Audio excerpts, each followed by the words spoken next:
Hi guys, my name's Kylie from Little Moo Designs. Thank you so much for joining me today. In today's tutorial, I'm going to share with you how I construct the lining of my brand new pattern, the Queen Bee Bowler Bag. I hope you find this tutorial helpful. The first thing that you're going to need to do is grab yourself a copy of the pattern. So if you head to littlemoodesigns.com and look for the Queen Bee Bowler Bag, that's the best place to start. Let's take a look at the lining part of the Queen Bee Bowler Bag. So you should have two lining panels looking something like this. So I've completed my zipper pocket. I've done mesh pockets again in this one. So there's one side and there is the other, and this gorgeous fabric is from Louise at Raj Design and I just adore it. And let's take a look at what I've already done for the exterior body panels and the gusset. This is a bit tricky to show you on camera because I can't get my camera up any higher, but I wanted to show you my exterior body panels I've already constructed. I think that part is fairly straightforward, but the most important step is that using that 1/2 inch measurement, if you have the pattern in front of you, you'll know exactly what I mean when you get to it, is not stitching the lining to the exterior and vice versa. So you can see here, we've got this bit here at this joint is left free, which means my lining, which I've actually I've put the foam on my lining just because of how this fabric was sitting, but don't worry too much about that. As long as it's there somewhere, it doesn't matter.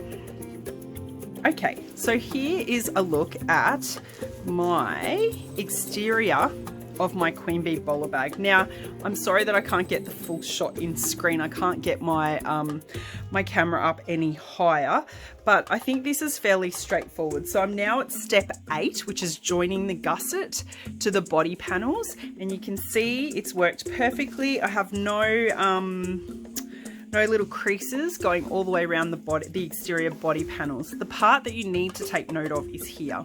So where my lining is, and where my exterior body panel is, they are separated. So I haven't stitched this to this. I hope that makes sense. I haven't stitched the lining to the exterior. I'm leaving that loose, which is really, really important, okay? So I hope you can get your bag to this stage, and then I'm going to show you the next step, which is attaching my lining body panels to the lining gusset. Okay, let's hope that you can see this properly. So I've turned my whole bag inside out and I'm looking at my lining gusset piece, which goes all the way around. Now you want to make sure it's not twisted, but we're going to start up the top. So where we've made those 4 join marks with my air erasable pen or my friction pen, so you can see one here and one on here, grabbing the lining separate to the exterior, we're just putting them together, right sides facing, and putting some clips in place to hold it. Right, we're going to do that all the way around the bag.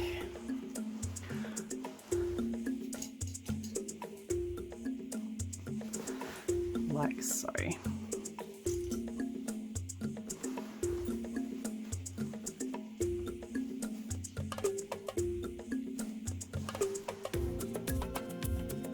Okay, so let's take a closer look. What I've done here, and again, the important part, is that the exterior and the lining are not joined. See, they're clipped separately, and where they're clipped is obviously where I'm going to sew. So that's why only stitching to that 1/2 inch mark as noted on the pattern is really, really important. So you can see my little quick video that I did there. I started at the top and I just work out to the sides, keep going all the way around, and you can see I've got a perfect fit. If you find there's some puckering, just ease your corners, rounded edges. It's not corners, is it? It's not straight. Ease those rounded edges in and you will find it should fit perfectly if you followed all those seam allowances. So I will go and stitch this and I will show you what it looks like, but let's take a closer look. This is my exterior, this is my lining. They are not joined together. This method is not a drop-in lining and it's not using bias. It's my magic method, which gives you the most beautiful finish at the end of your bag. It's really important to me that we get a really nice finish. Also, the other important thing, if you haven't done it by this stage, is undoing all your zips, but I'm pretty sure that's in big red letters in the pattern, so just a little reminder there. I'll stitch this up and I'll come back and show you.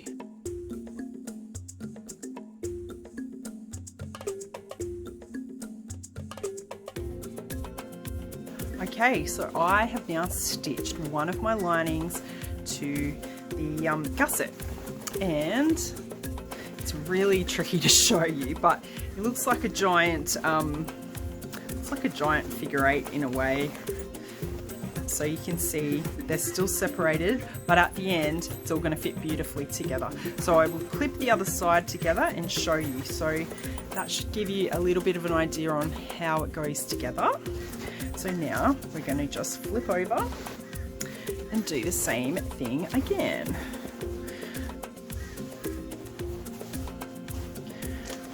Making sure your zip pocket is opened all the way up and the zipper inside is opened all the way up.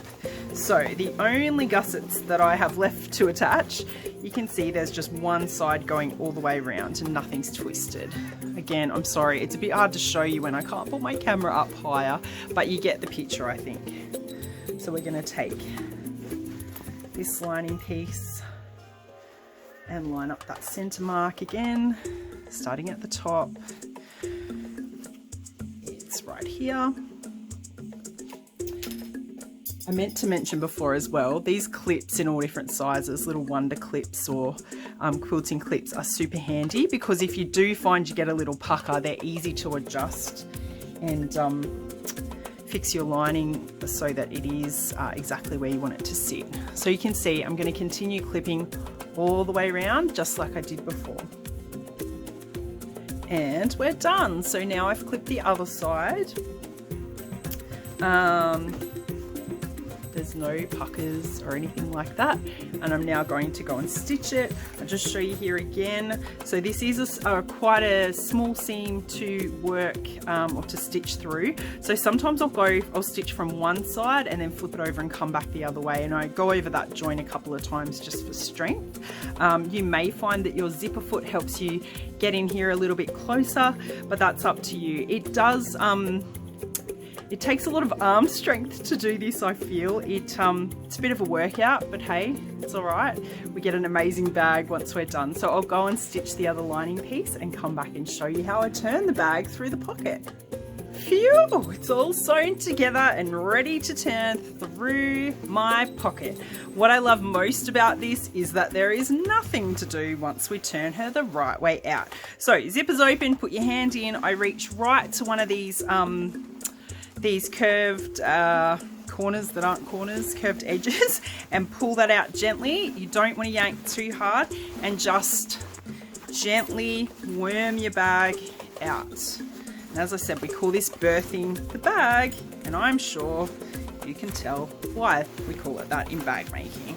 So just keep going little bit by little bit, gently, so you're not tearing anything, not putting too much strain on that zip pocket. And we're nearly there, all the way through.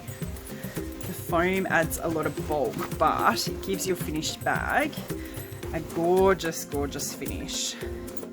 Ta-da! And we are done. So then I stuff the lining inside the body, the exterior, sorry, of my bag. Get all those edges nice and crisp around there. Beautiful. And the last thing that we need to do is close our pocket. So just make sure before you do this that you're completely happy with your bag.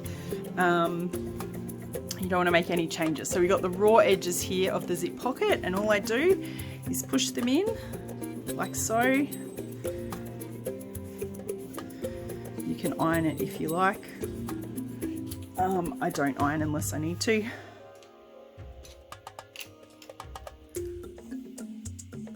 And just